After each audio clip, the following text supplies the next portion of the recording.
The air tasted of damp earth and tension. Captain Arjun Sharma crouched low in the jute field, the chill of December 1971 cutting through his fatigues.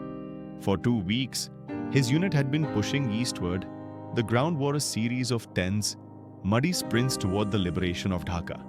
Now, they were pinned down outside a crucial bridge, a vital bottleneck that had to be secured by dawn.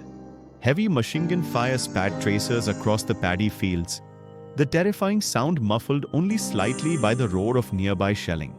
Arjun's radio crackled with a single, strained command from the regiment. Cross now. Don't let them dig in further. He glanced at his section. 6 young men, their faces grimed with dirt and exhaustion, but their eyes holding the fierce, collective resolve of men far from home.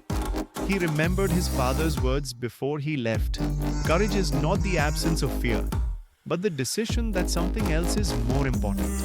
Arjun took a deep breath, the taste of copper and gunpowder sharp on his tongue. He gripped the worn stock of his rifle.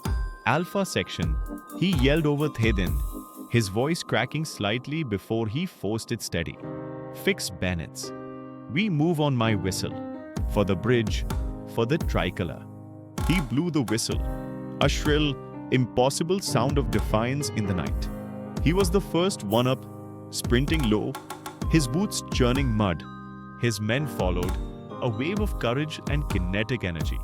The enemy fire intensified, but they were too close now. Arjun felt a searing heat graze his shoulder, but he kept running. They reached the bunker line, throwing themselves into the trenches. A frantic, close-quarters battle ensued, but the surprise and ferocity of the charge overwhelmed the defenders. By the time the first grey light of the morning touched the sky, the bridge was silent. Arjun stood, chest heaving, watching the smoke drift away.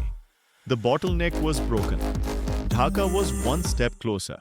It was a victory measured not in maps, but in the quiet, shared exhaustion of his men.